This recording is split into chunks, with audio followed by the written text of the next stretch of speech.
kapu. Ki he a fio a se su I hono whare tapu. Pe a kōkore, ke to'o ai whainga maari e koe ni, ke whakafofonga e atu a eki kātinari, soane patita kātinari mafi. A hono tari fie fia, ai tahine tā po ou, wa moe kaumo ui fua kawa.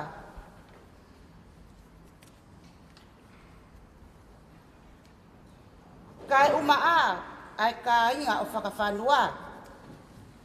Kai ngā lotu, palokia, Maria tupu I mākulata. Pea moki mō tolu kāto kātoa si ka inga ofa. Mālo mua si ilolo whatongia, ka mō mea mai, ke tau kau whakataha, I hono momoi hake, ai whei lau whakawheta ini. Whakatawange, ke hoko ia ko ha mau anga tāpuaki, ke a tek tau tolu hono kātoa. Mālo mō mea ki o lunga.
Sekretari, anof tau tole wata koeni si ka mga yetui,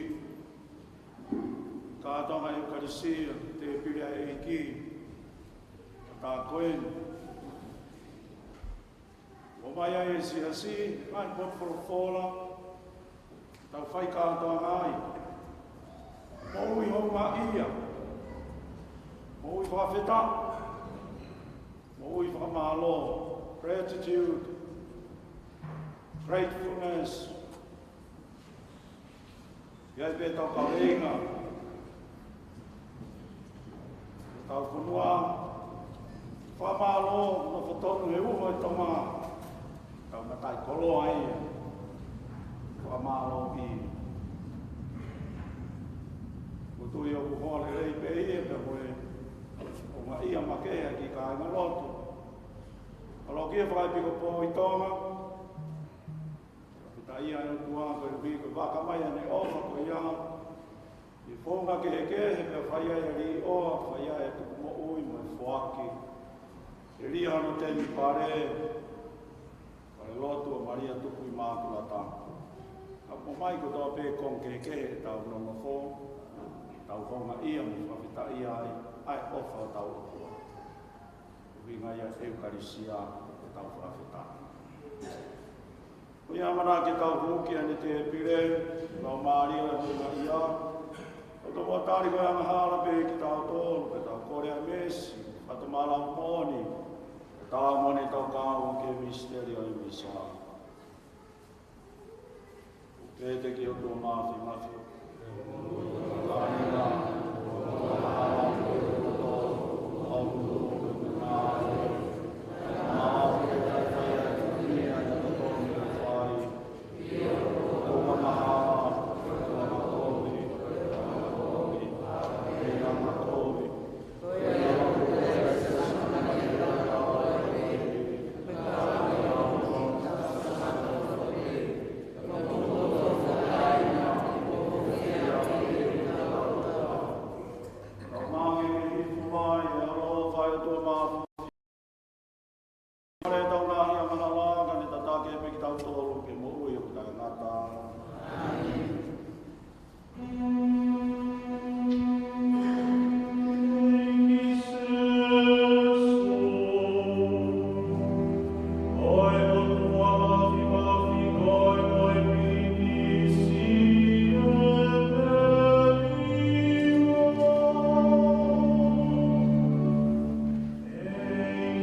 mau ia ke o wha ke hoko ko e whakawae mo o ni e mau mo ui.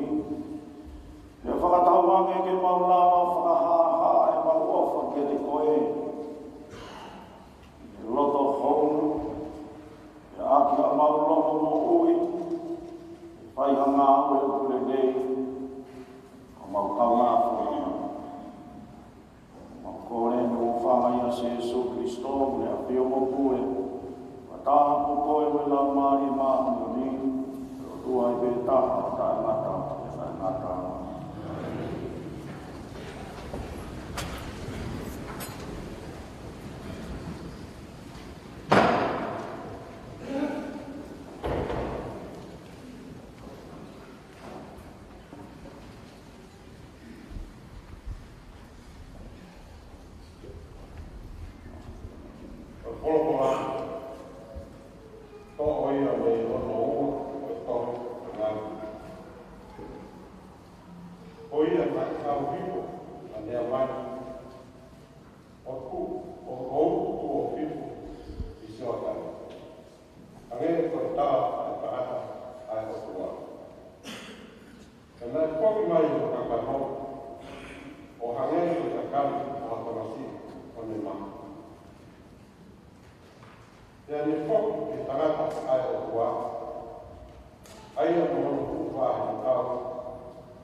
Koe whakawhora monoa.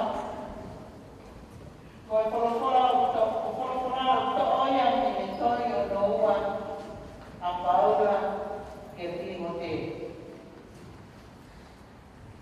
Hangea e pēa o whakatautau ki a Jesu Christo. Koe hākoia o te rita. Pea mai whakatuha ke ia me mate. O whakatatau ki he o mōmorelei o kō malamai. Koe o mōmorelei pe ia o kō malamai.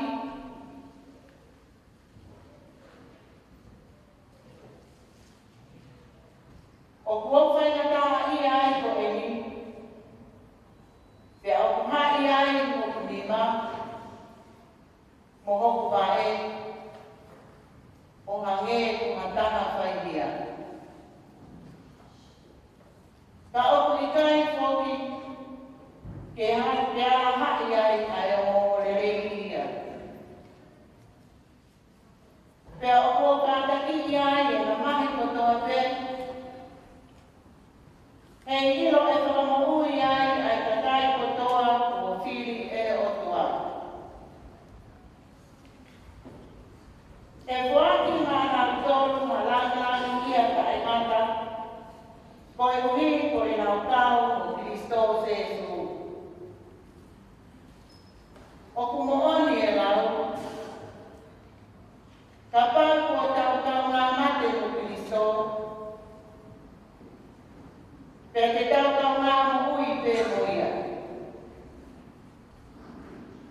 Ka pāku e tau ki taki atu,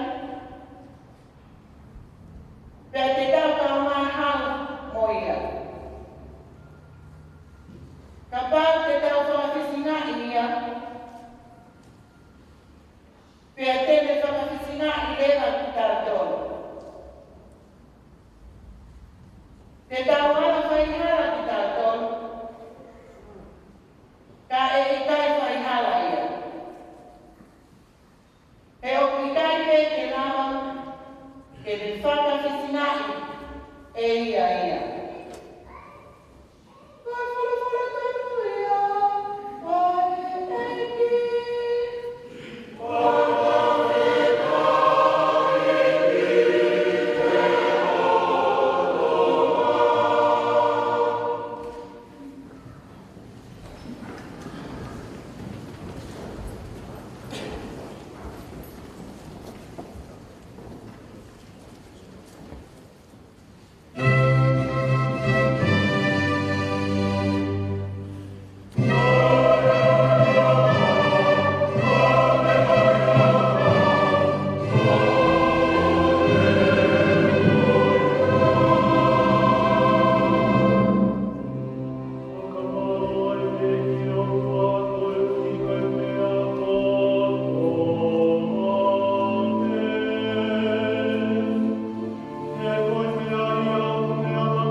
As they were going, they were friends, and one of them, realizing that he had been healed, returned, glorifying God in a loud voice.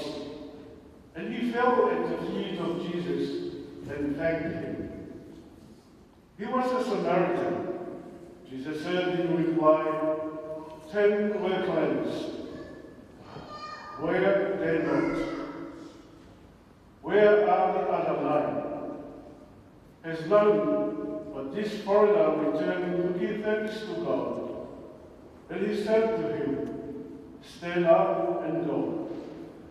Your faith has saved you. Pero toka e ki whanonga se su ki se whareman. Nā le whauatu i he kau a whanua i Samaria mo kāne. Pea whakawhiawhi aku e le whanonga ia ki koro ai. Kua whakawhitawaki mai a kaukiria e toko fu. E lau kaila mai me he mamako. E ki se su o whawai mua ke te ki mautonu. Pea ta whōkia se su o hangarapu ke te ki mautonu. Pea le pehera. Mo wō ki e kau whaiwhi kau ke lau siwi ki mautonu. Pea ora tonga e lau ke i whanonga atu. O whakamokui i ho lau kiria. Pea whakatoka ngā hivo e ko taha i atu ki mautonu. Tā ko maa holo kiria. E le whoki mai mo le whakawhetaki te o atu ki e otua. E le tō tōpuloturi atu ki e wāe o Seresu, whamaroa ki e kētia. Ka koe Samaria.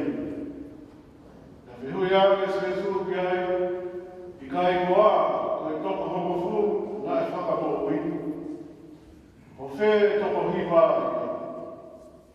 Ko e hara kua whoki tō taha mai ai me, ai muri koe ni, ke whamālo ke o koa. E rea ka Seresu ki e tangata, tō, ea ke tāra, kua whakamo ui koe uhi, ko hoa tū.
listening, and then she forgot to pass the food. And the older sister said, "Bless the food too." So she finally remembered. And Father, and bless the dinner we're about to have. Today's gospel and the whole reading is all about gratitude. Kua ke whanos ki si, ke te moho ka mai materie, ka ke tau matai kua ke whakamaro, ka mōni. Ke whakamaro koe ui ia ki karistirane ka kua pe. Ko ngai tala noe i tau te whanau ki ai. Ka pe rito ke kosperi, tala noa koe ia ka maka, o furu ka ki ria. Ko taha mene whoku mai, e matui o nea. Mahi ngā whao ki whamālo. Ko tataki le mai i tau tō, me tā nō koe ni, ka hai o mea ko kāna i ere ka tapu o Francis. One of those things for Francis kind of wake the whole world, the whole church, about is the little things that seem to be ignored every day. Little things that count. And he mentioned in regards to families, which is the basic unit of life, of society, and even the parish. A family is the primary setting where virtues are supposed to be built and developed and nourished. Pope Francis seemed to notice a simple thing like what is missing comes down to three little things. A lack of saying, please, a lack of saying, I'm sorry, and above all, a lack of saying, thank you. When I morning mea mōlia, I tau mōmea hoi. Aki mea mahalo ke fua, alu ke materia me mōli. Au ke malo i taktato, kaka peki ane mea nai. Te whanau i mai ule wa me taktato ka hoko ane mea ko ea kau ea tōna taktato au ane whono. Mōre le wa maa whana te toka ki paki. Ko whakaapa apa. Te whakaha i whaapa ko ia, te taura ki tuka e malo. Tau haki sia, e hui mai ka tau whahina. Pia lahi mai, te kukuta pe to ko sai te whakalopolo o te tau, whakamaro, whakamore moane. Pe kāta. Ka po mai he mai no whakora a honi, ai kāpe inga motu a pe ai mau inga. Te ona moane.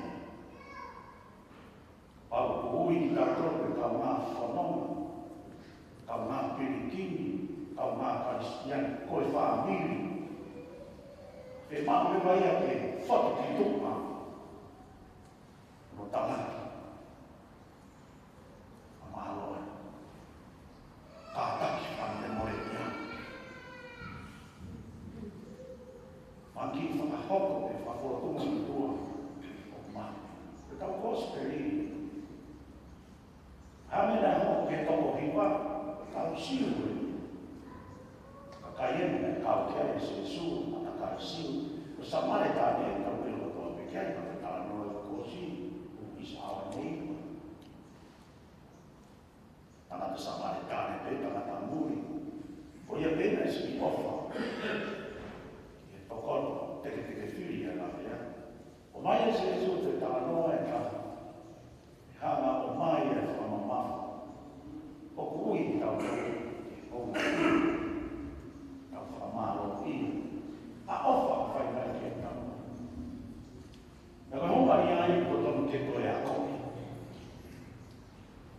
A me peko ki tau noa, maka o more ai. E fi mahu e ke tau. Monu ia ki whamuri ko tau noa ke, ka monu ia mai whamuri mo whakamahu ki nani. A koe ke hi ki whamuri. Tāna ke a koe e rotu. A koe ke lea asu a mahu. Amaloa, thank you, Daddy. Thank you, Mom. Ako pang pe whatu atu e a koe spati mo wife. Ke Ke hoko ia, o mea ka koni whaka. Another message from Pope Francis to mea pole a hana. E hako ia o highlight e tapu e ui koe tapu e mea siwa. Kai manama.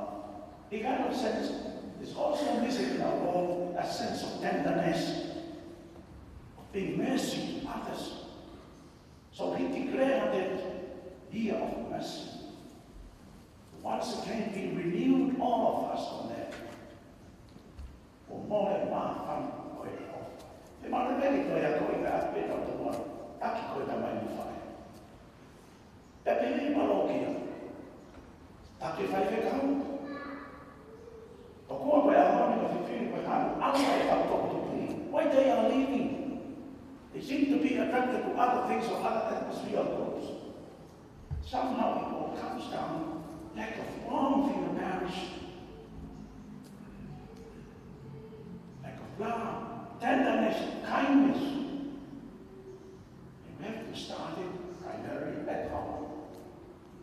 And it kind of resonate, ripple effect to other larger bodies like the parish. So it's not just a call for the priest or any leader, it's a call, as I say, for all of us. Ui ko toki au tolu, whawhanu for all. For all e tau mo ui. Ko toki for all e whawhanu, ko toki tau mo ui. Alana for all e oka. Say sorry to your husband. Say I'm sorry to your wife. Kako mai mai no kufora ni. In our human nature, sometimes it's difficult, especially if we have crushes inside of us from one. We have to ask another higher power, that is God, through the face of His Son, to give us the courage to say so. I'm sorry, my dear. And hopefully, that grace that has begun in a little chestnut of daring to say, I'm sorry, I thank you. Miracle and wonderment of grace. Hopefully, see through the rest of the strata of our being. Last night, we had a great night last night. Thank you, and thank you. I chose just a simple word as I turned to the side.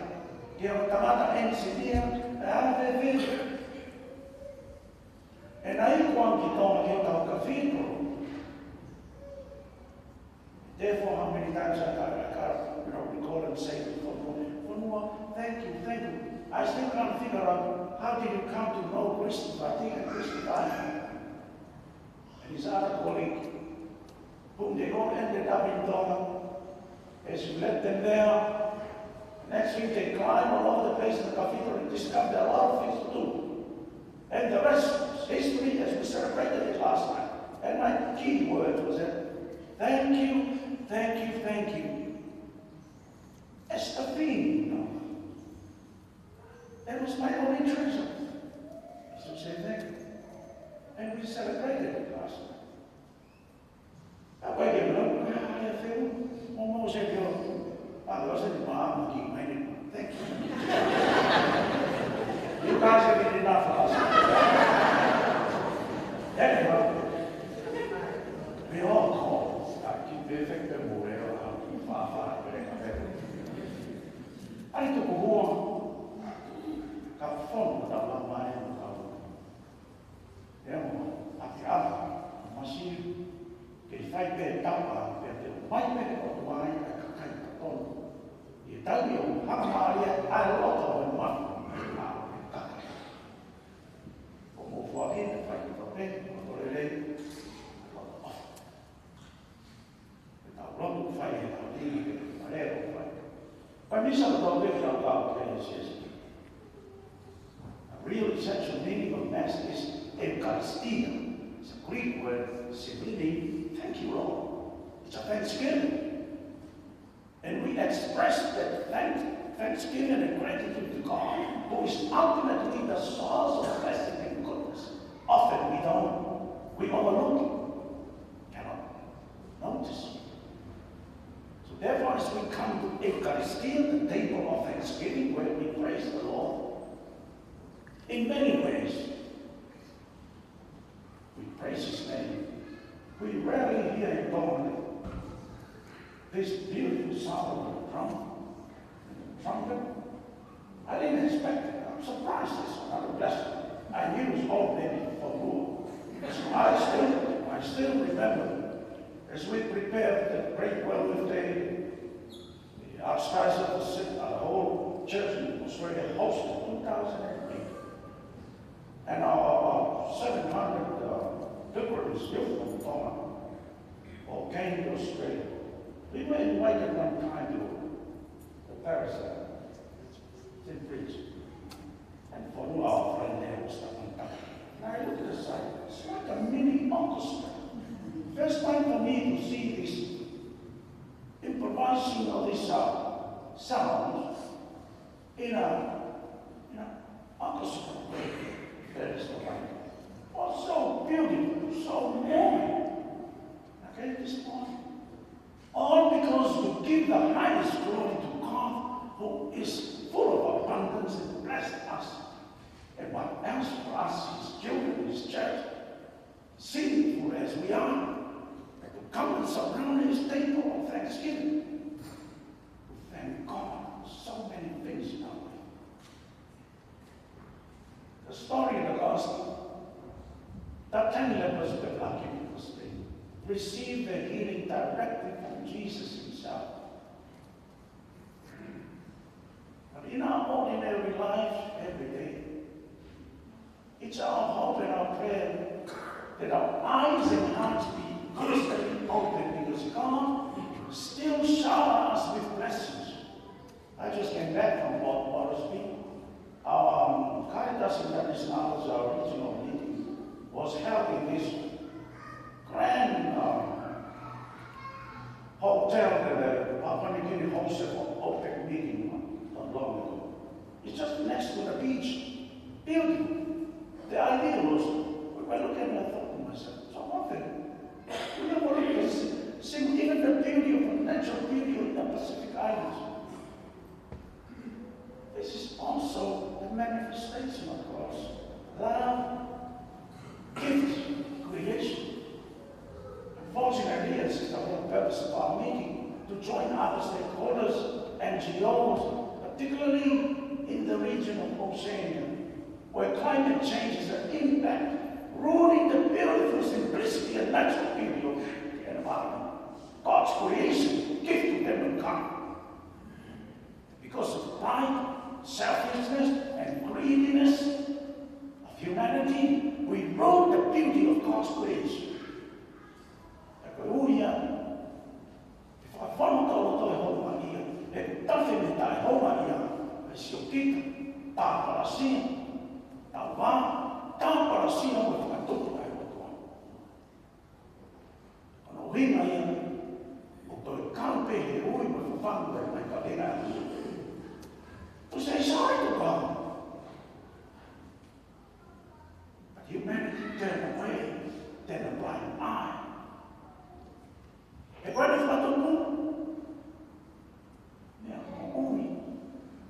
perché da canto là che passa qui fa un limite una cosa lì.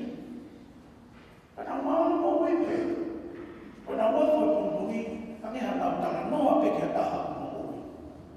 Saint Francis called the moon Sister Moon, Brother Sun, because this great sanctuary mount above God's creation is the living thing. It's part of life. We are interconnected and so forth.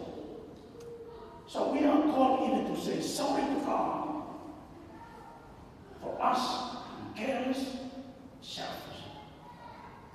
But today is the theme is thank you, Lord.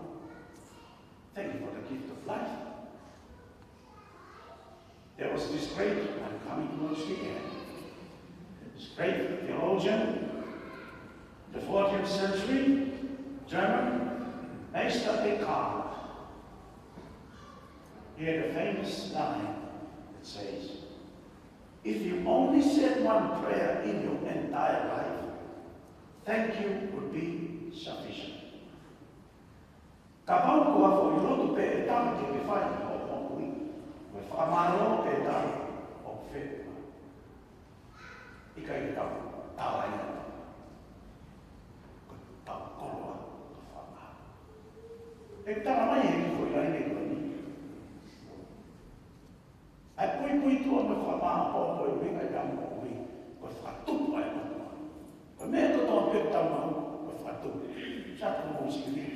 nga. Ito ko daw pe daw ay ito. Never mas pa. Riba. Kataw fa abu kataw tuwi. Apa yang kataw fa ha. Pefi abu. Ako yang ke helo to man mafu. Ai offer itu ku ana. Tahu mas pa. Ai bai. Cái lama là cái phải là đạo nhé. Còn mà cái là cái đạo của quen bởi vì ai cũng lên mà. Ông mà yêu để off ai on one. Ta nói tôi là cái này sẽ bị tâm. Quay tâm là ôi mà ta mà phải phản. Ta mà tôi thấy một cũng cái tôi bắt tôi off mà tôi. Còn mà về cái bốn đi. Còn mà nó off cái đạo tôi. Ta hiểu mà mình mang kia được. We can't pay that. God's blessing. Without going on, tao cả khắp. Cho nó ai phải cùi, tao tao mày đi rồi. Cái bỏ tu mà một cùi. Cái áo quay cùi ở tao mà tao. Cái tao cái tao cái tao mà. Cũng phải là cái mặt là tao thì mặt là tao. Thì là rồi. Tao ta cái cái tao là tao siapa yang nak tahu? Yang nak tahu apa? Orang kau, orang semua ada di mana? Kau pergi dalam, ada ke hadis yang macam ini kan? Saya kalau siapa dia, apa yang mungkin ada dia? Okey, kita tak faham, kita rela apa? Apa ni? Orang ada lagi mahu orang orang. Fai mati lo, apa dia apa? Apa yang kau beri? Kalau kau, bertanya esok lagi hari ke apa kau ni? Bertanya apa masa? Kalau ni kan kau yang kau tu, kau mau orang nak amal dia ada tua. Kau yang kau ada tua, kau yang kelana. Kita mui ke Allah Tuhan, Yesus itu tetap kita mata. Ada elok we cannot come back alone. That's why He promised His apostles, I will go, don't cry, but I will come back. Because Jesus knew we cannot come back to find if He is the way, the truth, the life. He cannot make it alone. He will have to come and accompany you. If you allow Him to accompany Him. Apa yang ia boleh makan untuk membuat tahu lagi. Kalau aku tahu lagi aku tu, kau boleh nak kuingat kau tahu fokongan, dan mama aku tahu mahu. Kau kalau orang kau tak angai, kau jadi paling oni. Dia tahu tu kau yang dia betul paling tahu tu, yang betul paling orang dia tak makan, oh kawai farlo tu, oh ingai oh. Ha, tak boleh. Fakir tak boleh. Fakir tak boleh. Ya, kau tak tahu kau ni kalau kau ni tak boleh nak tahu. Tapi fakir tak. Fear tak ada. Orang full kau kiri. Tak ada. Tak fakir apa itu lah. Fakir tak. Mẹ ai còn ta mới biết ta phong kỳ phải là ta đi, ta phong kỳ phục vụ tu, sẽ cái này có phong ăn về tao, cái về con cô ăn về cái tuổi kỳ tệ à như cũng ăn về tao mới đi, để phải để cái này có phê có thể là phê phải tao, để phải có thể cũng phê để phải, ông nào phụ, ông cảm thấy cái nào mà vậy gì, tao không làm nào. Tapi para kau ni fakta ini. Dan dia betul orang yang nak mau ini faham oh ya ini nak tu. Asal kita nak pokok tu mana. Tahu kau ni kita faedah, oh faham kita kita faedah tala ini dua. Kau nak mahinain. Kalau saya kau dia tahu fahaman mahir. Lalu dia kata akan mau dibayar lotok. Kau falau tak kena misteri, kau Allah tu nak itu tak. Tala no toi whawhura no wata o ka Timote. Timote ka wani plisone. Hoku mamahi. Koe wewei, ai te ruamu ia. Ka koe matai koroa e aho, whanau whao e kuririu. Koe koroa ai a Timote. Piki kia.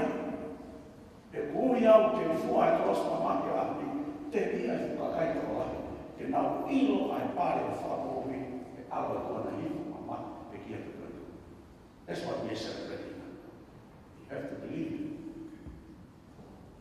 The sacrifice of Lord Jesus in the cross of Calvary. God his Father raised him from the dead. That is the power and the foundation of all prayer.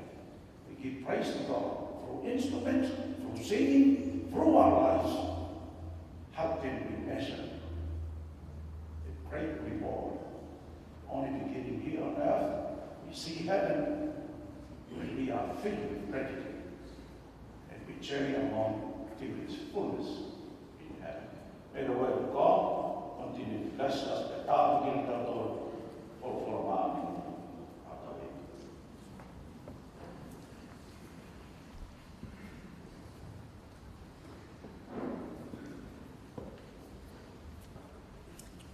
O mea ki ono ngā tau talake tau tūni.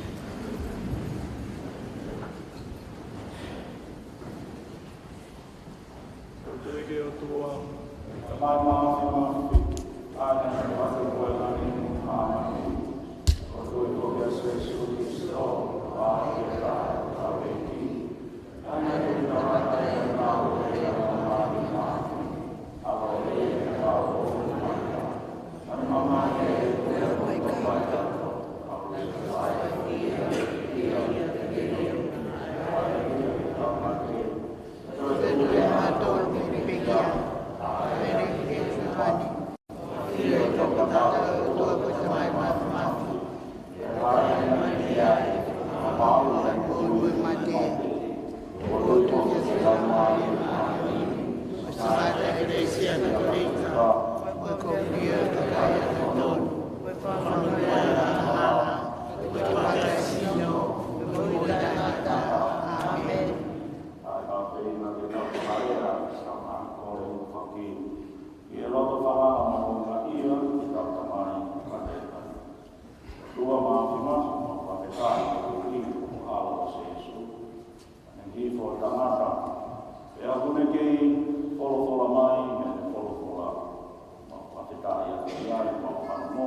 Ke ngā māku i a te ngā tōru, pe mōki tau tōru, Poki ai awanaki, kia mōi fo o. O mau kore i e tui.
whakakangi atu ki ki whakahawhi ki mautoro mi tai tōni kope.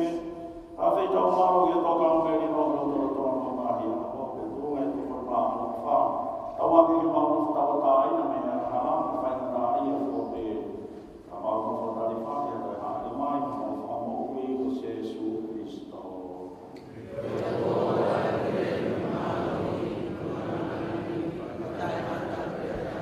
Eik Jesu Christo na kora ka apostolo de watu mamu tora menino wa ku menino kwa ke mamu toru o wana ke ofio ke mama dia na hala ke ku sisi te ke mama toro menino mo na o ya na ai ku ofio ai ke kule ai na ta ne ai na ta o ke to ma ke ku to ma ke ma ai ke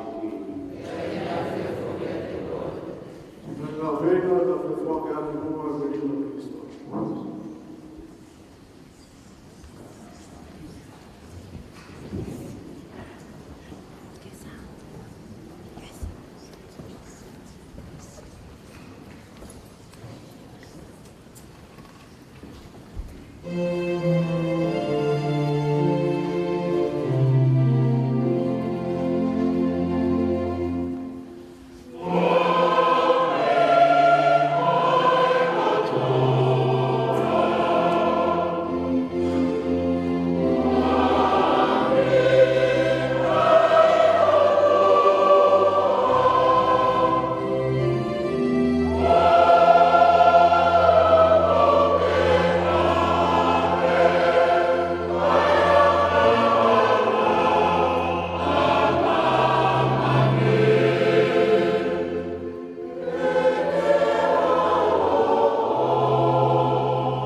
kaulotu.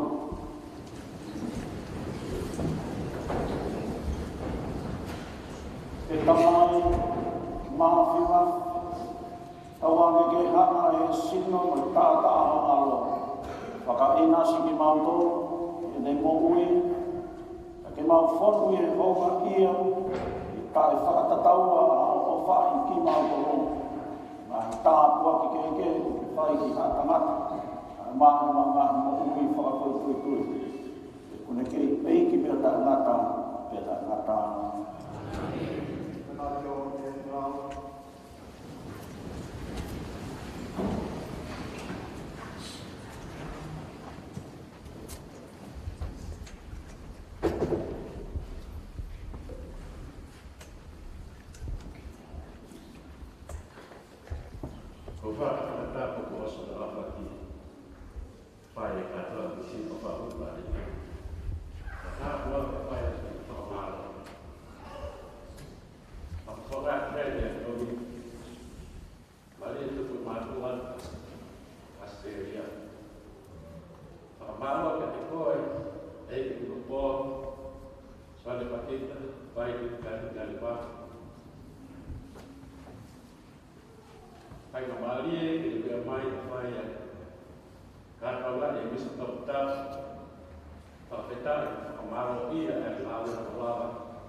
Most of his composition, the liturgical one that we composed, we sang during the Mass today. And it reminded me of the occasion also. It was documented by a group mostly in the Mafan and the Baha people in the States who came together for another different project, if you like. Not for the cathedral, but for a man who composed most of the Diocese of Tonga liturgical hymns were composed by this prominent man, Cesar Kakala. He was made servant in one of our anniversaries in our little Diocese of Tonga. I think it was the 101st centenary or 150, I can't recall. But he was made a knight together with the bishop then. And Cesar Kakala's memory resonated again in our celebration. It's kind of meshed with the whole purpose of my coming to join the former parishioners of Cathedral Parish in Tonga as we carry towards renovation of the cathedral. As you all know, we experience almost every year now the cyclones of Category 5 and 4 as the whole temperature, global warming intensifying and increasing frequency. And the Cathedral of Mary Immaculate Conception is right on the seafront in our capital. So thank you for making your son call it Cesar Kakala. His Manuas, I'm sure he's the one for age. You're so busy people, important people, maybe retired, and yet you still want to use your gifts and talents, and specifically for this afternoon's Mass. So I thank you. And certainly join me. Thank you all other personnel involved in liturgy, not only today, yesterday.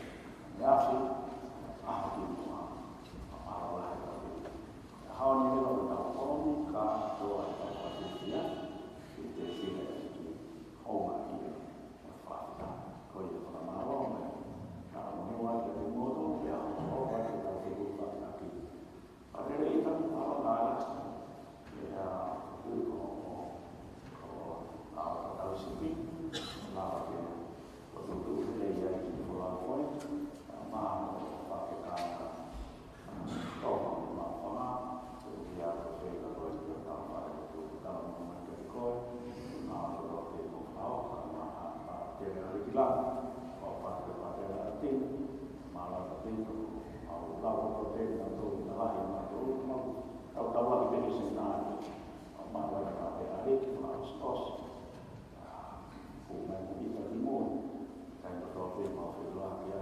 Ministry of Fire Moon,